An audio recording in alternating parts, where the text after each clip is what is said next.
Hey guys, welcome to Pearls of Eden. I am back as promised to talk about the holidays and just to share my thoughts. Before I begin this video, I want you to understand this is where we are as a family as far as how we believe in celebrating this particular holiday. By no means is it a blueprint for you or any other people. We are just sharing where we are in our process. And I hope that you can respect that and please be kind, okay? All right, so we do honor the holiday of Christmas. We do celebrate it by honoring the birth of Jesus. We keep it rather Jesus-centered in this house. We don't bring in Santa and the elves and all of those things, but we truly honor the story of Jesus Christ and his birth. Now, we understand that he was not born December 25th, and I teach my children these things, but we honor God every day. And this is just another opportunity for us to witness. It's just an opportunity for us to share the good news and to celebrate his life. And so we do that as a family and we celebrate it together. It's one of the few holidays, honestly, that corporately we can celebrate with other people, because many people do not do the Feast of Sukkot. They don't celebrate Rosh Hashanah. They don't celebrate Resurrection Sunday as we do. They incorporate the Easter bunnies and all of those things. So really, honestly, Resurrection Sunday and Christmas are the only two holidays that we really get to spend with other people in our families without it being like, that little underlining tone, right? And listen, how you choose and what you choose to celebrate is between you and God, because at the end of the day, it's about pleasing him and your own personal walk and relationship. Just because I choose to celebrate a holiday this way or not to celebrate a holiday, that's between me and God. It is in no way, shape, or form a condemnation on you. I'm not here to judge you. I'm just sharing my experience as God leads me. Maybe that it will bless someone who is going through the same struggle or issue, and God is using me to confirm in some form, shape, or fashion, okay? So understand, I'm not condemning you if you choose to celebrate or not. With Santa, we don't bring him into the equation because we give all thanks and all glory for every provision that we have to the Most High God. And it doesn't get deviated. It doesn't get, someone else doesn't get to take the credit for that. And Santa, there are some things that just really don't sit right with me about it, not even to make believe, not even to do as for a fun thing to share with your children, because it's all centered around a lie. And as Christians, we know we live in the truth, not a lie. And B, there is no one that is omnipotent, omniscient, omnipresent but God. And Santa wants to take that place during this season. He wants to be the one that when you're sleeping, I know what you're doing. When you're awake, I know if you've been good or bad. No, you don't. Only God does. And I know people say, well, it's just to be fun. But I don't want to get in the process of teaching my kids a lie and for them to think that there is someone greater than the Most High God. B, there is no competition in this season.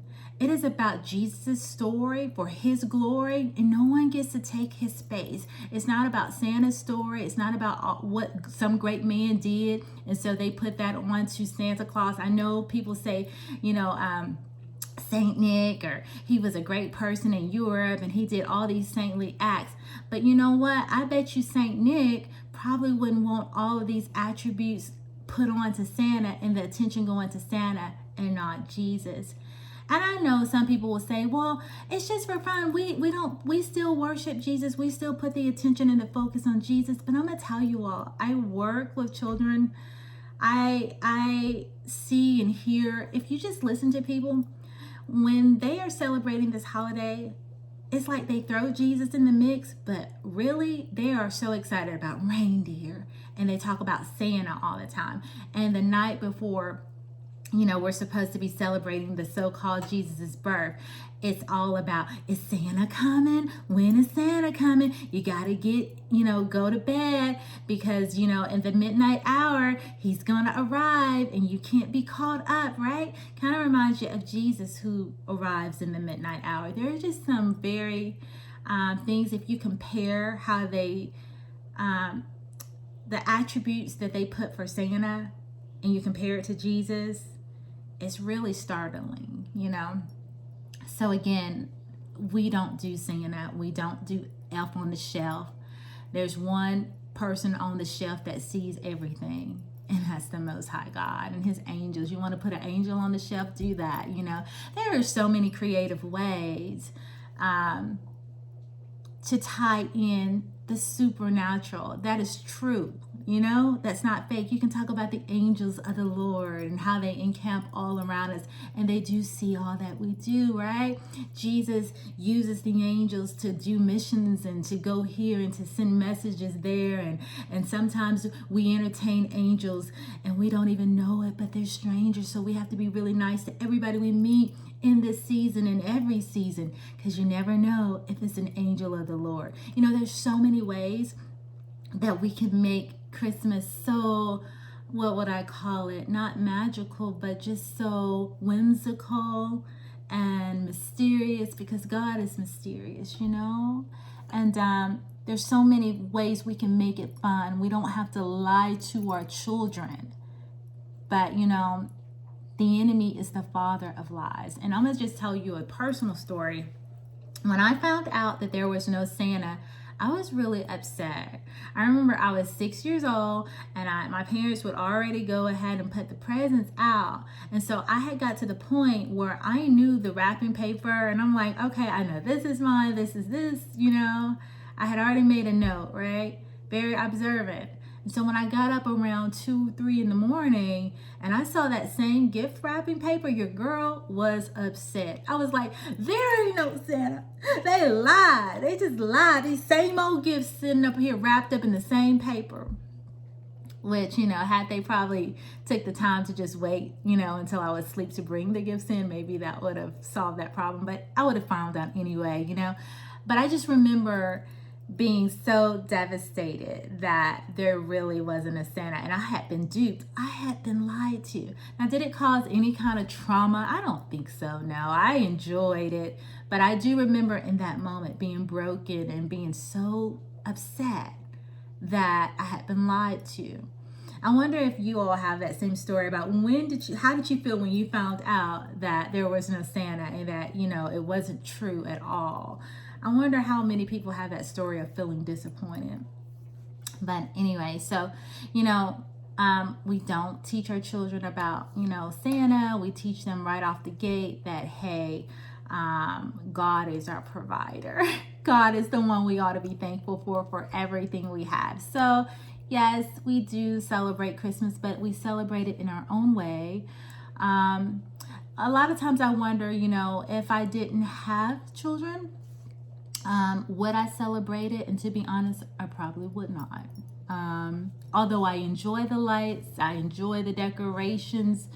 If I were to be honest, I would not, because I'm about walking that straight and narrow path. And if I can alleviate anything and everything, I would. I really would. Yeah. But because it's not just about me, and I do have a family, we have to walk this thing out together. I have to make sure that me and my husband are on one,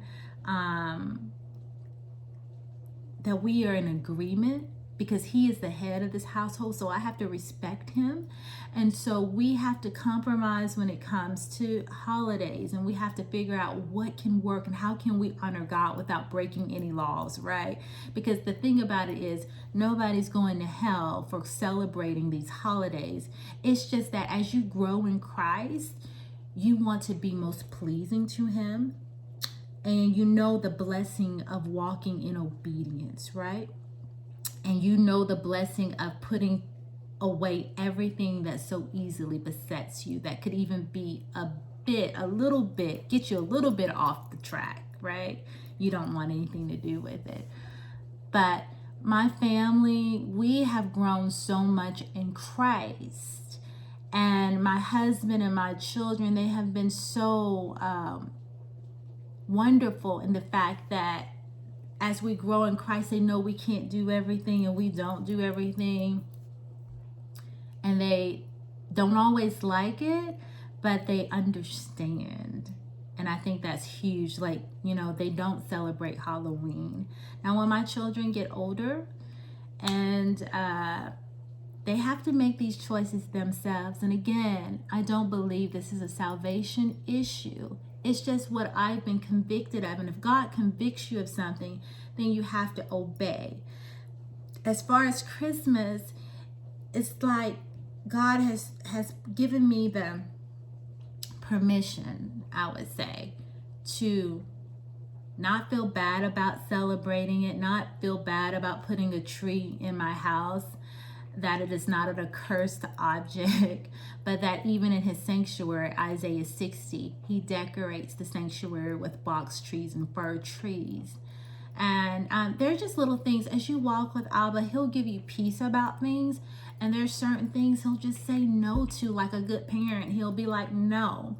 And then there are some things where he'll be like, that's permissible. Okay, I'm not just over the moon about it, but it's all right. It's nothing wicked that you're doing. You're okay, you know? And he'll give you peace about it. If it's something that he doesn't want you to be a part of, or if he doesn't want you to take interest in, he won't give you peace about it. You'll always have that nudging in your spirit like, oh, you know? So anyways, that is how we do it in the Acosta household. I hope that this helps someone. We love Jesus. We honor Jesus. During the holiday, we do exchange gifts. I give the boys an opportunity to get 3 gifts. That's it. We give to charities, which is something we like to do any time of the year, to be quite honest.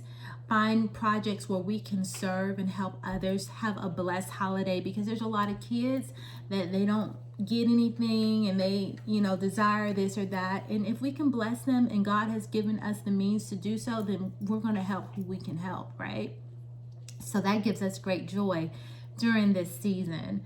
All right, guys, that's all that I have to share with you. I pray that it helps someone understand, and maybe even in your own personal walk, as you go before God, maybe this was some kind of confirmation for you. I don't know, but I pray that it blesses you. And I love you guys, and I will see you soon. Bye.